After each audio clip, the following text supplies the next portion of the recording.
亲爱的朋友们，欢迎来到微光夜读。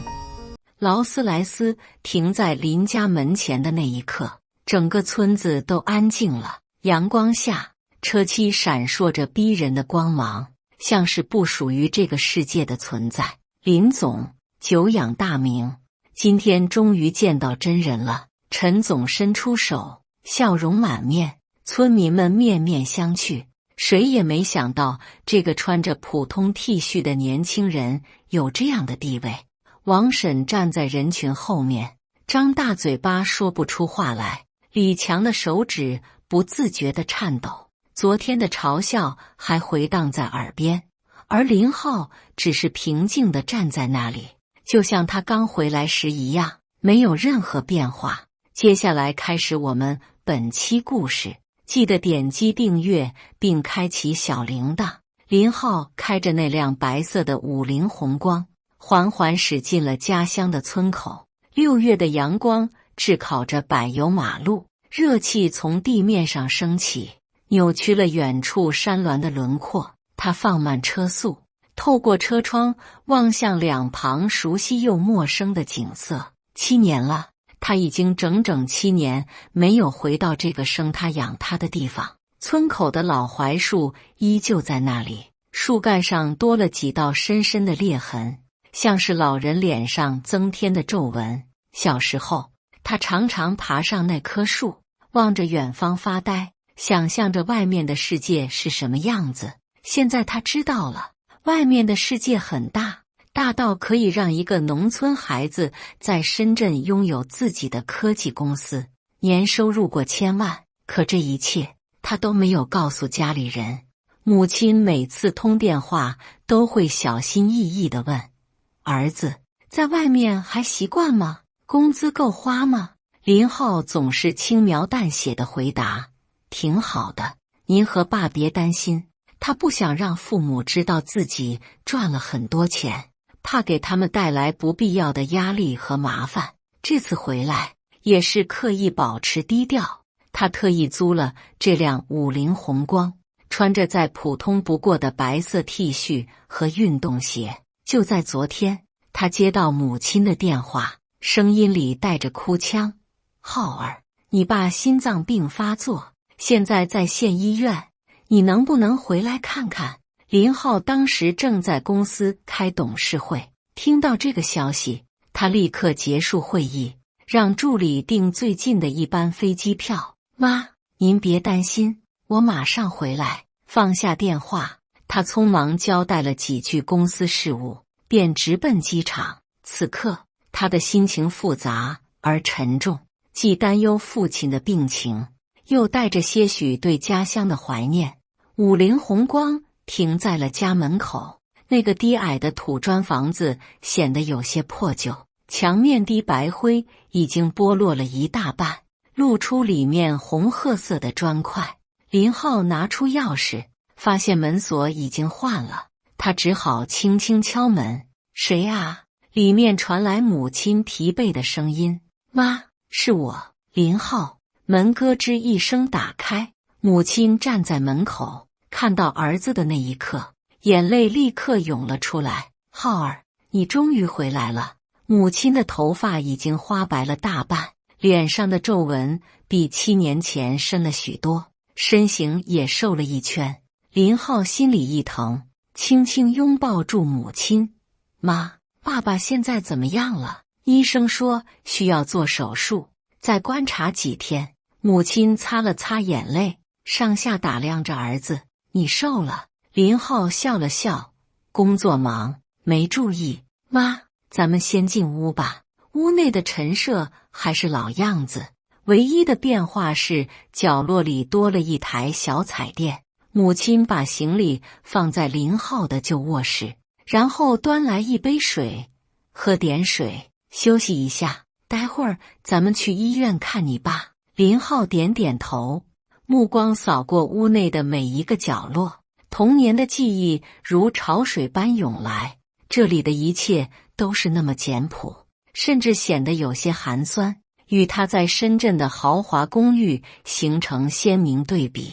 妈，我先去洗把脸。林浩站起身，母亲点点头，去吧，毛巾刚换的，在洗手间里挂着呢。林浩走出院子，去往家里的简易洗手间，刚迈出门槛，就听见邻居王婶的声音：“这不是林家的儿子吗？什么时候回来的？”林浩转头看去，只见王婶倚在自家门口，手里拿着蒲扇，上下打量着他。王婶好，我刚到家。林浩礼貌地问好。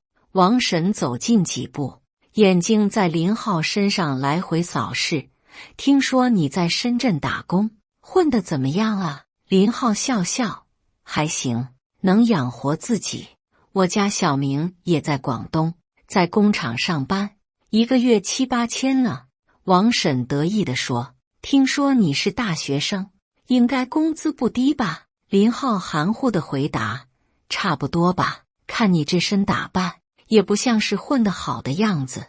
王婶撇撇嘴，听说你爸住院了。林浩点点头，心脏病，年纪大了，病痛就多。王婶摇摇头，忽然提高声音，喂，你们看谁回来了？林家的大学生回来了。几个正在树荫下乘凉的村民闻声望来，指指点点。林浩没有理会，快步走向洗手间。他知道，在农村，人们的闲话总是免不了的，特别是像他这样大学毕业后去了大城市，却看起来没什么出息的人，更是茶余饭后的谈资。洗过脸，林浩回到屋内，发现母亲正在整理一个布包。妈，准备去医院吗？母亲点点头，收拾点你爸的换洗衣物。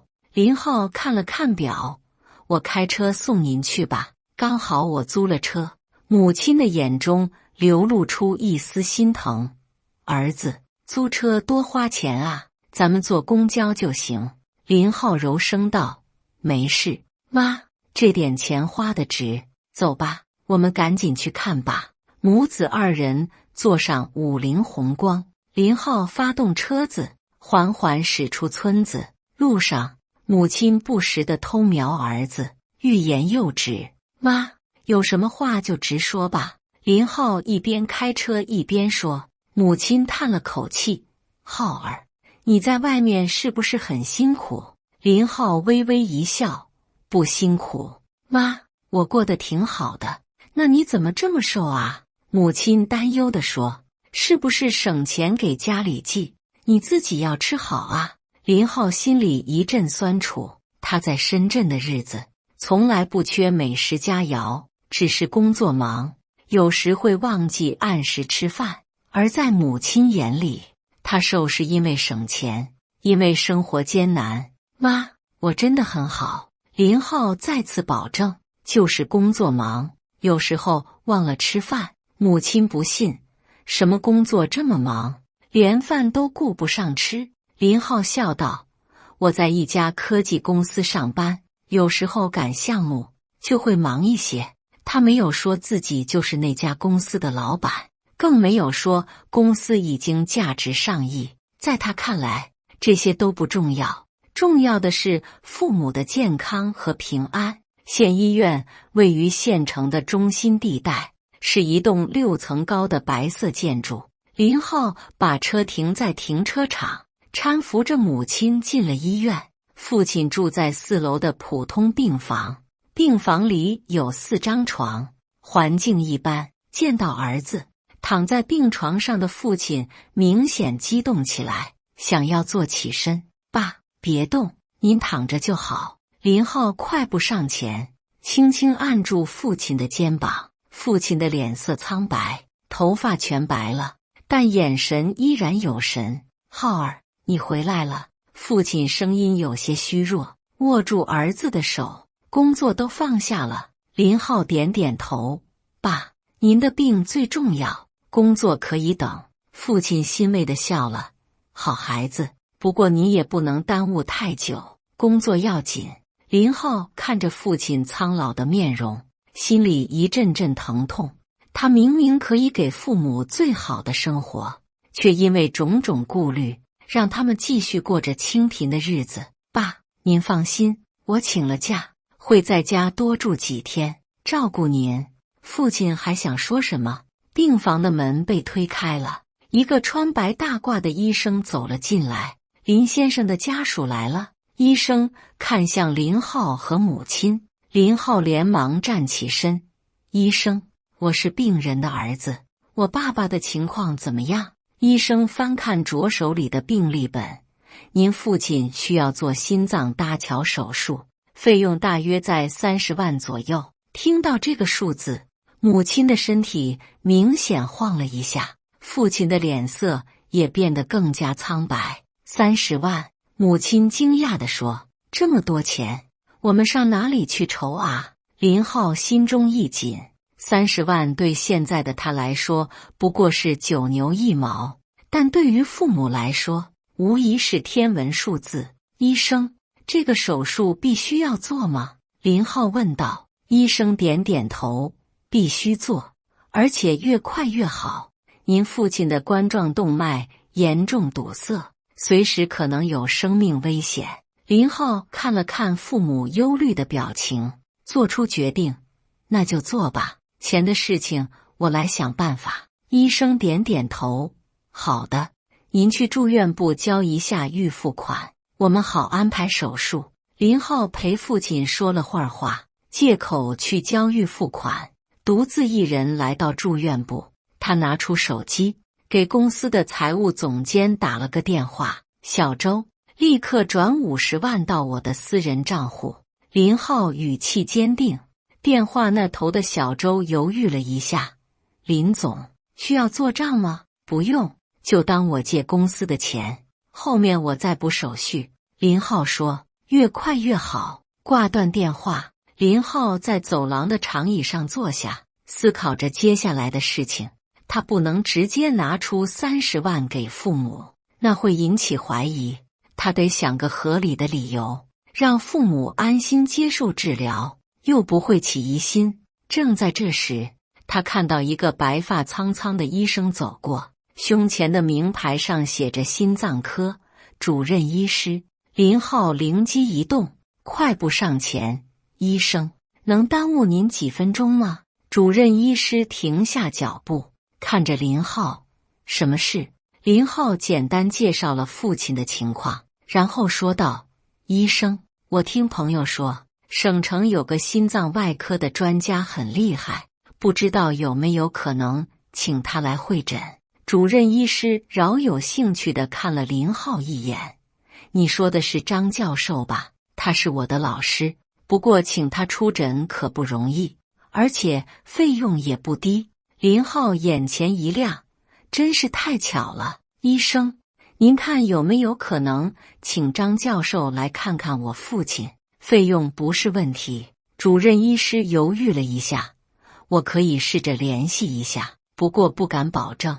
林浩从钱包里掏出一张名片，递给主任医师，这是我的联系方式，麻烦您了。名片上印着林浩、技术总监以及深圳一家科技公司的名称和地址。主任医师接过名片，点点头，我尽量吧，你留个电话，有消息我联系你。林浩感激地道谢，然后返回病房。回到病房，父母正在小声交谈，看到林浩进来，立刻停下了话题。林浩明白，他们一定在为手术费发愁。爸妈，你们别担心。林浩在床边坐下，医院收了1万块预付款，剩下的可以慢慢想办法。母亲担忧地问，儿子，你从哪里弄来的1万块？不会是借的吧？林浩安慰道，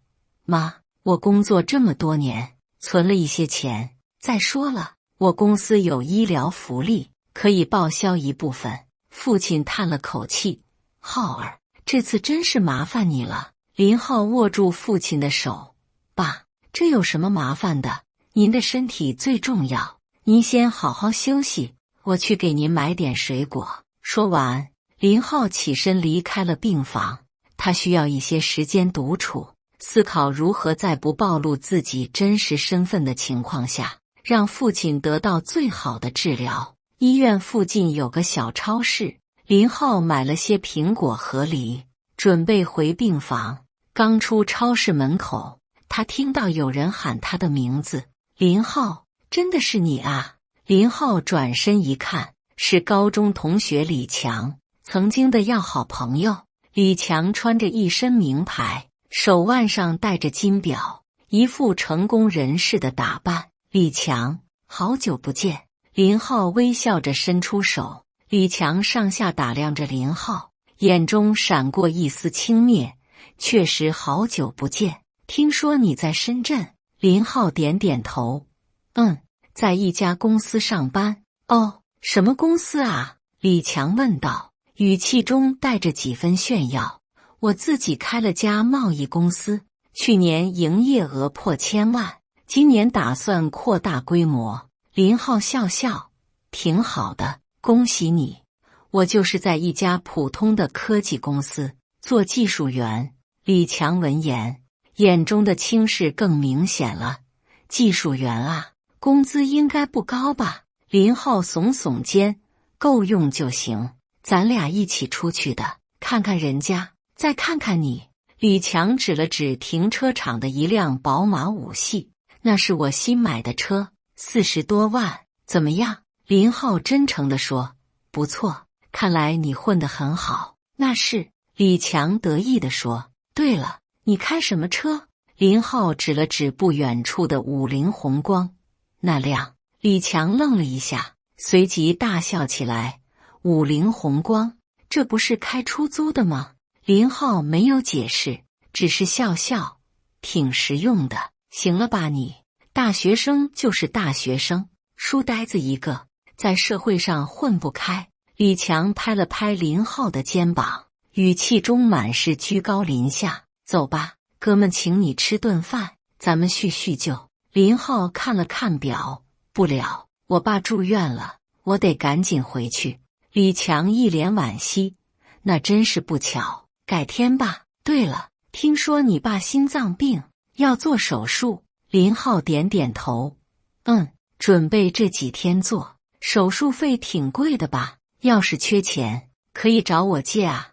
哥们还是能拿得出几万块的。李强故作大方地说。林浩感谢道，谢谢，不过暂时还够用。那行，有事就联系我。李强留下电话号码，开着宝马扬长而去，留下一阵灰尘。林浩看着李强离去的背影，不禁摇头苦笑，当年的好朋友，现在却成了这样势利的人。不过他也不在意，每个人有每个人的选择和活法。林浩拎着水果，刚要回病房，手机响了起来，是主任医师打来的电话。林先生，我联系上张教授了，他明天上午有空，可以来看看您父亲。林浩大喜，太感谢您了。费用方面怎么算？主任医师说，这个不用担心。张教授说是看在我的面子上，只收基本的会诊费。林浩连忙致谢，挂断电话后，他的心情轻松了许多。有了张教授的会诊，父亲的治疗一定会更有保障。回到病房，林浩把这个好消息告诉了父母。省城的专家。父亲惊讶地问，那得多少钱啊？林浩解释道，爸，您别担心，费用不高。主任医师是张教授的学生，他给打了招呼。母亲将信将疑，真的吗？林浩点点头，真的。妈，您和爸就安心养病，其他的事情交给我处理就好。看着儿子自信的样子，父母终于放下心来。晚上，林浩留在医院陪护，让母亲回家休息。病房里安静下来，父亲已经睡着了，呼吸均匀。林浩坐在病床旁的椅子上，拿出手机，查看公司的邮件和消息。作为一家估值过10亿的科技公司创始人，即使不在公司，他也需要处理很多事务，特别是最近公司正准备新一轮融资，投资人和合作伙伴的邮件堆积如山。林浩一一回复，处理最紧急的几个问题。忙完公司的事，已经是深夜。林浩靠在椅子上，闭目养神。恍惚间，他想起了7年前离开家乡的情景。那时的他刚从大学毕业，怀揣着梦想和不到2000块钱的积蓄，踏上了前往深圳的列车。谁能想到7年后他会创立自己的公司，身价过亿。命运真是奇妙，让一个农村孩子实现了人生的华丽转身。第二天一早，张教授如约而至。他是一位年近70的老者，气质儒雅，眼神犀利。在详细检查了父亲的情况后，张教授点点头，情况我了解了，需要做3根血管的搭桥手术。张教授，手术风险大吗？林浩担忧地问。张教授沉吟片刻，手术肯定有风险，但不做的风险更大。放心吧，我会亲自主刀。林浩大喜，真的，太感谢您了。张教授拍拍林浩的肩膀，不用谢，我答应过你们主任，一定会尽力。随后，张教授安排了手术时间，定在3天后。在张教授离开后，林浩悄悄跟了出去，在走廊拐角处叫住了他。张教授，关于手术费用。张教授摆摆手，小伙子，我知道你在担心什么，手术费用按照医院的标准收取就行，不会多收你1分钱。林浩感激地说，不是这个意思，张教授，我是想说，您能不能告诉我父母，这次手术的大部分费用已经通过我的公司福利报销了。张教授有些惊讶，你不想让父母知道你付了钱？林浩点点头，是的，我不想让他们有心理负担。张教授沉思片刻，似乎明白了什么。好吧，我知道该怎么做了。得到张教授的承诺，林浩悬着的心终于放了下来。接下来的几天，林浩一直陪在父亲身边，同时也抽空处理公司的事务。为了不引起怀疑，他总是找借口离开病房，在医院附近的咖啡厅或者酒店大堂处理工作。这天下午，林浩在县城最好的酒店大堂，正在和公司的合作伙伴进行视频会议。会议内容涉及到一个重要项目的技术方案，林浩专注地讨论着，完全没有注意到有人走近。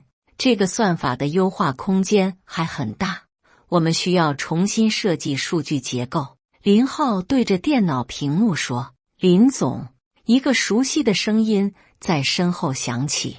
林浩转过头，看到一个50多岁的中年男子站在那里，一脸惊讶。是陈总，县里有名的首富，陈氏集团的董事长。2年前，陈总去深圳考察，正是林浩的公司为他提供了技术支持，帮助陈氏集团完成了智能化改造。陈总，你好。林浩站起身，暂停了视频会议。陈总惊讶地问，林总，您怎么会在这里？是来考察项目吗？林浩笑着解释，我是这里人，回来看望父母，顺便处理一些工作。原来如此。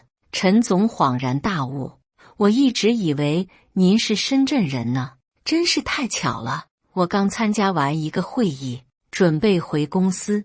林浩邀请道，陈总要不要坐下喝杯咖啡？陈总欣然接受，好啊，正好我有些事想请教您。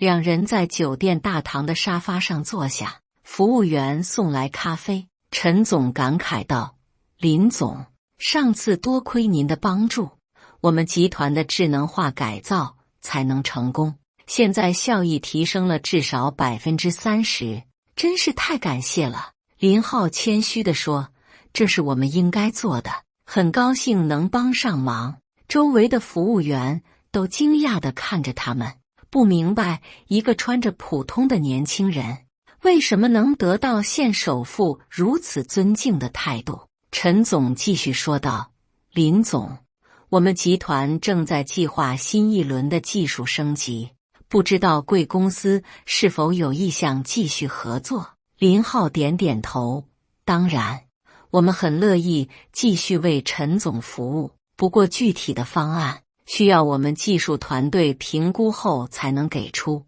陈总满意的笑了，这就够了，有林总这句话，我就放心了。对了，您在县城待几天？有空的话，我想邀请您去公司转转，给我们提些建议。林浩想了想，我这2天有些事情，我父亲需要做心脏手术，如果时间允许，我很乐意去参观。陈总关切地问：令尊病情严重吗？需要我帮忙联系医院吗？林浩摇摇头，谢谢陈总，已经安排好了，省城的张教授会亲自主刀。张教授？陈总眼前一亮，他可是心脏外科的权威，平时请都请不动。林总果然人脉广阔。林浩笑笑没有回答，两人又聊了一会儿，交换了最新的联系方式。陈总起身告辞：林总，明天上午我去您家拜访，咱们详谈合作的事情，可以吗？林浩有些犹豫：陈总，不必这么麻烦，我们可以在这里见面。不麻烦，不麻烦。陈总坚持道：我很想见见林总的父母，感谢他们培养了这么优秀的儿子。见陈总如此坚持，林浩只好答应：那就麻烦陈总了，我家在青山村，很好找的。陈总点点头：我知道青山村，明天上午10点，我准时到。说完，陈总离开了酒店。林浩看着陈总远去的背影，心中有些忐忑。陈总突然拜访，会不会让自己隐瞒多年的身份曝光？他不想让父母和村里人知道自己的真实情况，但又不能拒绝陈总的好意。纠结之下，林浩决定还是顺其自然，明天再说。晚上，林浩回到医院，父亲的情况稳定，明天就可以出院回家休养，等待手术。林浩帮父亲收拾好住院的物品，陪他聊了一会儿天。爸，明天会有个客户来家里找我谈工作，您别见怪。林浩委婉地说。父亲有些惊讶：客户来咱们家？林浩解释道：他是本地人，知道我回来了，想找我聊一个项目。父亲点点头：行，你忙你的，别管我们。第二天一早，林浩开车接父亲出院，回到了家中。刚安顿好父亲，林浩就接到了陈总的电话，说已经在路上了。林浩赶紧打扫了一下屋子，又嘱咐父母不要大惊小怪。爸妈，待会儿来的人是个大老板，你们正常点就行，别太拘束。父母有些紧张，母亲甚至换上了最好的衣服。10点整，一阵轰鸣声从村口传来。林浩走出院子，只见一辆黑色的劳斯莱斯缓缓驶来，在家门口停下，整个村子都轰动了，人们纷纷走出家门，围观这罕见的豪车。王婶正在院子里摘菜，听到动静，也快步走了出来。这是谁家的车啊？这么气派！王婶惊讶地问邻居：不知道，好像停在邻家门口了。邻居同样惊讶。劳斯莱斯的车门打开，陈总迈步走了出来，后面跟着一个助理，手里拿着一个精美的礼盒。林总，久等了。陈总笑着向林浩伸出手。林浩上前迎接：陈总，您太客气了，让您破费了。村民们目瞪口呆，不敢相信自己的耳朵。县里的首富居然称呼林浩为林总，还一脸恭敬的样子。王婶和几个邻居面面相觑。脸色突然变得苍白。特别是昨天还在嘲笑林浩的李强，此刻正好经过，看到这一幕，手中的车钥匙都掉在了地上。林浩微微一笑，伸手邀请陈总，请进屋坐。陈总点点头，在众人惊讶的目光中，跟着林浩进了院子。整个村子都安静了，人们呆呆地站在原地，不知道该说什么。屋内，林浩向父母介绍了陈总，父母局促不安，不敢抬头看陈总。叔叔阿姨好，打扰了。陈总热情地打招呼，您儿子可是个人才，我们集团多亏了他的帮助。父亲疑惑地看了林浩一眼，他帮了您什么忙？陈总笑道，2年前，我们集团进行智能化改造，是林总的公司提供的技术支持，帮我们省了至少上千万的成本。林总，母亲更加困惑了，您说的是我儿子吗？陈总点点头，当然是了。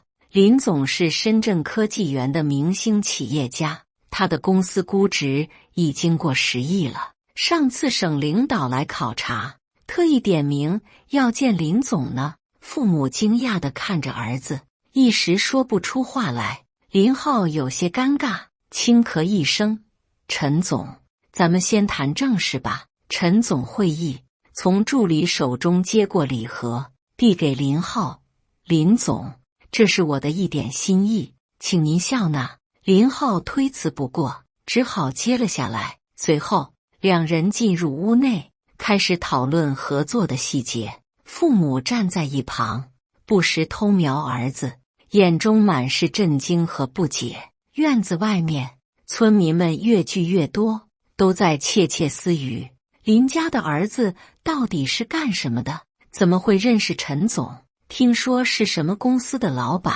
值10几个亿呢？不会吧，他开的可是50宏光啊，谁知道呢？没准是装的呢。议论声此起彼伏，人们的眼神中充满了好奇和惊讶。王婶站在人群中，脸色不停变化，时而惊讶，时而懊悔。昨天他还在嘲笑林浩混得不好，今天县里的首富却亲自登门拜访，这落差让他无地自容。李强的脸色更是难看，昨天他还炫耀自己的宝马5系，今天林浩家门口停着的却是价值数百万的劳斯莱斯。屋内，林浩和陈总的谈话已经接近尾声。陈总兴奋地说：“林总，这次的合作我很满意，不知道你有没有兴趣担任我们集团的技术顾问，年薪500万。每年只需要来指导几次工作就行。”林浩笑着摇头：“陈总，这太客气了，我们之间的合作不需要这样的安排。贵集团是我们重要的客户，提供技术支持是应该的。”陈总坚持道：“林总，这不是客气，而是真心实意的邀请。您的技术眼光和战略思维是我们集团急需的。”两人又商量了一会儿，林浩最终同意担任陈氏集团的技术顾问，但婉拒了丰厚的薪酬，只象征性的收取一些咨询费。谈完正事，陈总看了看表，时间不早了，我就不打扰了。林总，您父亲的手术在什么时候？林浩回答：后天上午。陈总点点头：我会安排最好的病房和护理，请您放心。林浩感激地说：谢谢陈总，不过已经安排好了，不用麻烦您。陈总理解地笑了笑，起身告辞。林浩送陈总到院门口，只见门外已经聚集了几乎整个村子的人。看到林浩和陈总出来，人群立刻安静下来，所有的目光都集中在他们身上。陈总大方地向村民们点头致意，然后对林浩说：林总，后天手术结束后，我再来看望令尊。林浩点点头，有劳陈总了。目送陈总的劳斯莱斯离去，林浩转身准备回屋，却被村民们团团围住。林浩，你真的是什么公司的老板啊？听说你公司值10几个亿，是真的吗？为什么不早说啊？害我们一直以为你在外面受苦呢。面对村民们的七嘴八舌，林浩只是微笑，既不承认也不否认。就在这时，王婶挤了进来，满脸堆笑。林浩啊，阿姨之前有眼不识泰山，你别往心里去啊。林浩礼貌地点点头。王婶严重了，我就是个普通人。王婶不依不饶，什么普通人啊？人家陈总都对你毕恭毕敬的，你肯定是个大人物。就在这时，李强也走了过来，脸上的表情既尴尬又羡慕。林浩，哥们，昨天是我不对，你别见怪啊。李强干笑着说，早知道你这么厉害，我就不敢在你面前炫耀了。林浩平静地说，李强，没关系，每个人都有自己的生活方式。李强不好意思地挠挠头，那个，有空一起吃个饭，我请客，去县里最好的酒店。林浩婉拒，最近比较忙，我爸的手术还需要操心，改天吧。说完，林浩走回屋内，留下一群讨论纷纷的村民。回到屋里，父母已经坐在桌前，神情复杂地看着林浩。儿子，你是不是有什么事瞒着我们？母亲率先开口。林浩坐下来，叹了口气，爸妈，我本来不想让你们知道的。父亲问道，你真的是什么公司的老板？林浩点点头，是的，我在深圳创办了一家科技公司，现在发展的不错。母亲眼中含泪，那你为什么不告诉我们？为什么还住那么简陋的出租房？每次我们问起，你都说过得去，不缺钱用就行。林浩解释道，我怕你们担心，也怕给你们带来不必要的麻烦。在农村，一旦别人知道你家有钱，各种事情就会找上门来。父亲点点头，似乎理解了儿子的苦心。你是怕我们承受不了突然的变化，也怕村里人对我们的态度改变。林浩握住父亲的手，爸，您知道村里人的嘴有多碎？如果他们知道我在外面混得很好，每天都会来咱们家套近乎，您和妈的生活就不得安宁了。母亲擦了擦眼泪，傻孩子，你是怕我们不习惯那种生活吧？林浩点点头，也有这个原因。爸妈，我知道你们习惯了这里的生活，突然改变可能会不适应。父亲深深地看了儿子一眼，浩儿，你长大了，比我们想的还要周到。不过，你也不应该瞒着我们，我们是你的父母啊。林浩有些愧疚，爸，对不起，我只是不想让你们担心。母亲问道，那你公司真的很值钱吗？陈总说有10几个亿。林浩笑了笑，公司估值确实不低，但那都是纸面上的数字，不一定能变成真金白银。父亲追问，那你自己呢？生活还好吧？林浩安慰道，爸，我很好，生活比您想象的要好得多。我在深圳有房有车，衣食无忧。听到这些，父母终于露出了欣慰的笑容。母亲说，儿子，只要你过得好，我和你爸就放心了。至于家里，你不用担心，我们习惯了这里的生活，不想改变。林浩点点头，我明白，爸妈，不过我想给你们换个大一点的房子，条件好一些，您二老住的舒服点。父亲摆摆手，不用了，老房子住习惯了，搬到新地方反而不自在。你有心意，我们知道就行。林浩没有强求，他了解父母的性格，尊重他们的选择。正在这时，有人敲门，原来是村长来访。村长满脸笑容地走了进来，林老哥，弟妹，听说林浩在家，我来看看。林浩礼貌地起身：“村长好。”村长上下打量着林浩，眼中充满了惊奇。林浩啊，你可真是深藏不露啊！早知道你这么有出息，我们村里早就该好好表彰你了。林浩谦虚地说：“村长过奖了，我只是运气好。”村长坐下来，热情地说：“林浩，村里最近正计划修路，资金有些紧张。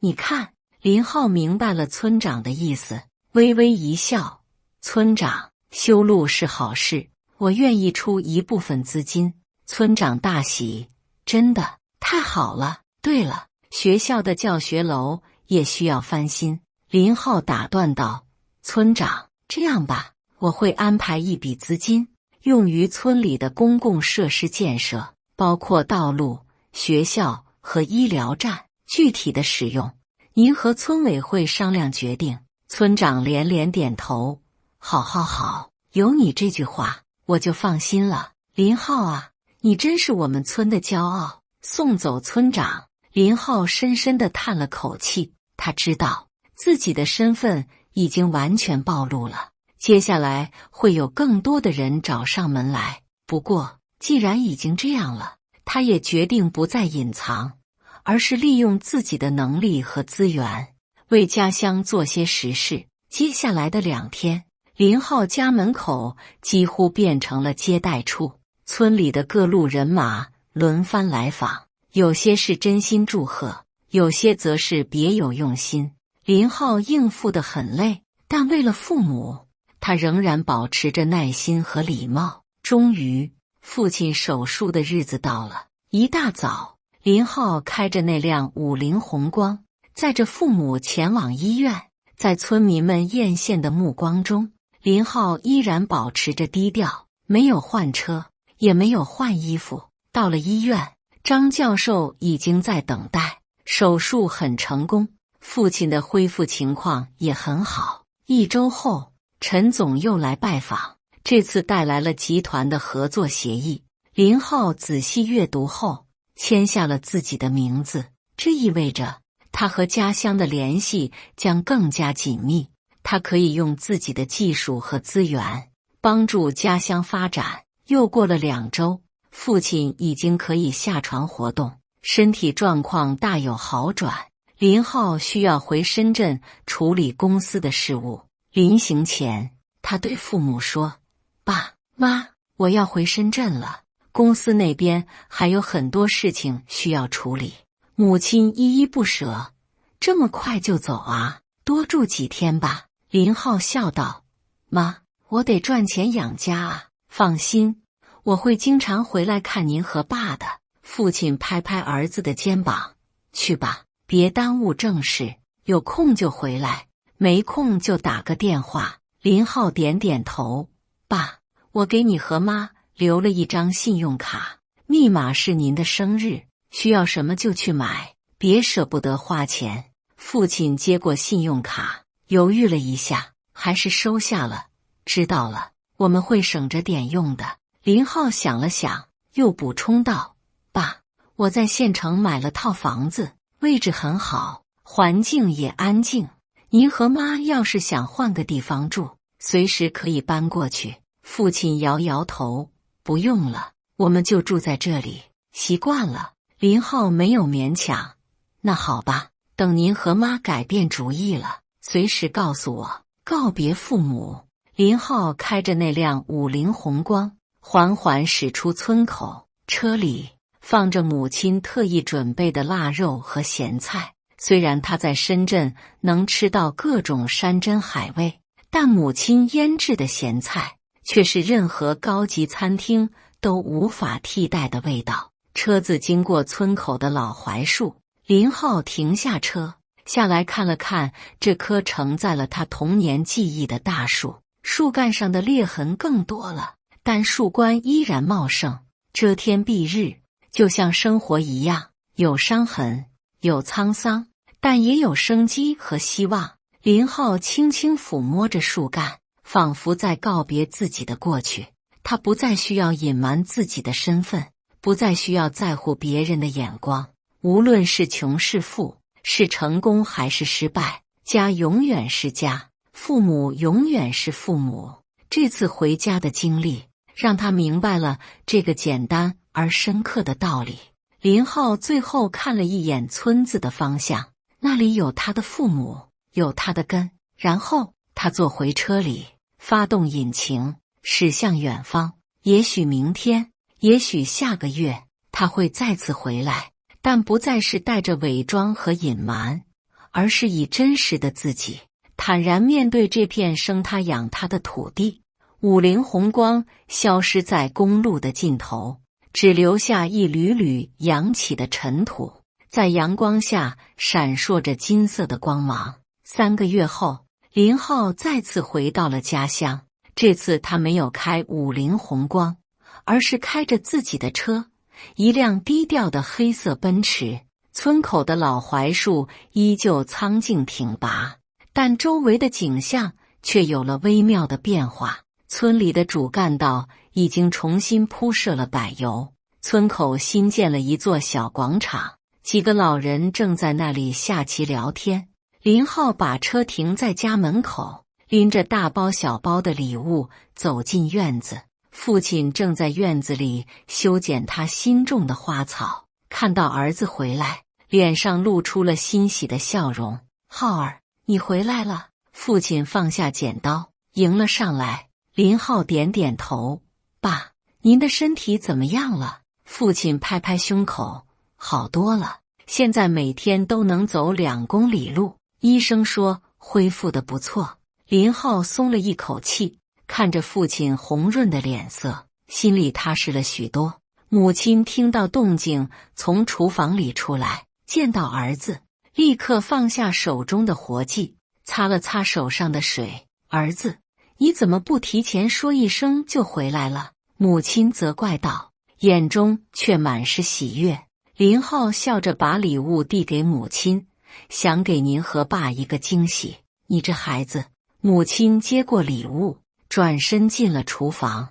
我去给你做点好吃的。林浩跟着父亲进了屋，发现家里的摆设焕然一新，新的沙发，新的电视，新的餐桌，一切都焕然一新，但又不失农村家庭的朴素风格。爸，家里变化挺大啊。林浩环顾四周，惊讶地说。父亲笑着坐下，是啊，你妈说反正有钱，不用着怕花，就添置了一些新家具，住得舒服点。听到父亲这番话，林浩心中一暖，父母终于开始享受生活了，不再那么节俭，这正是他希望看到的。对了，浩儿，村里的学校上周正式开工了。父亲兴奋地说，大家都知道是你捐的钱，村长还特意立了块石碑呢。林浩有些不好意思，爸，我不是说了不要张扬吗？父亲拍拍儿子的肩膀，孩子，做好事不需要隐藏，你能为家乡做贡献，是我和你妈的骄傲。正说着，门外传来敲门声。林浩走去开门，发现是村长和几个村委会的成员。林总，听说您回来了，我们来看看您。村长热情地说。林浩让众人进屋，倒上茶水。村长汇报道，林总，学校的建设很顺利，估计年底就能完工。还有，医疗站的设备已经更新了，村民们看病方便多了。林浩点点头，那就好，有什么需要帮忙的，随时告诉我。村长们离开后，李强也来拜访了。与上次见面时的趾高气扬不同，这次的李强明显收敛了许多，态度也诚恳了不少。林浩，听说你回来了，特意来看看你。李强递上一盒茶叶，这是我从杭州带回来的龙井，尝尝。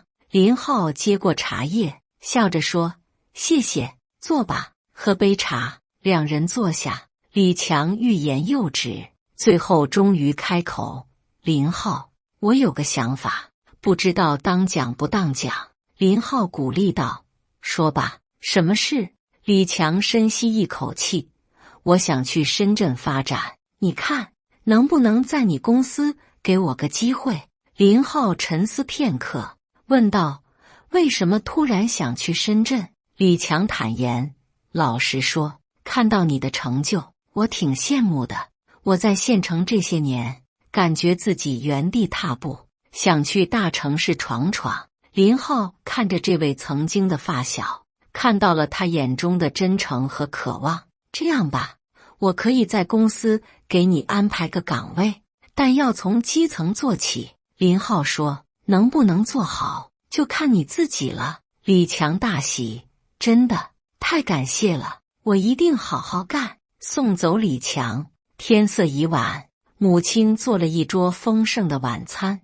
林浩与父母围坐在新餐桌旁，享受着难得的天伦之乐。对了，爸妈，下个月公司要上市了。林浩放下筷子，认真地说。父亲惊讶地问：上市就是在股票市场交易的那种？林浩点点头，是的，上市后公司的价值会进一步提升。母亲关切地问：那你会更忙吗？林浩笑道：前期会忙一些，但等一切稳定下来，我会有更多时间陪你们。父亲举起杯子，来，为儿子的公司上市干一杯。三人碰杯，笑声在这个曾经简陋的农家小院里回荡。林浩知道，无论他在外面取得多大的成就，家永远是他的港湾，父母永远是他最坚强的后盾。而他能为家乡、为父母所做的这一切，不过是尽一个游子应尽的责任和义务罢了。感谢大家的观看，本期故事精彩吗？欢迎大家在下方评论区吐槽。如果你喜欢这类故事，记得点击订阅微光夜读，并分享给更多的人，这会对我帮助很大。再次感谢大家的观看。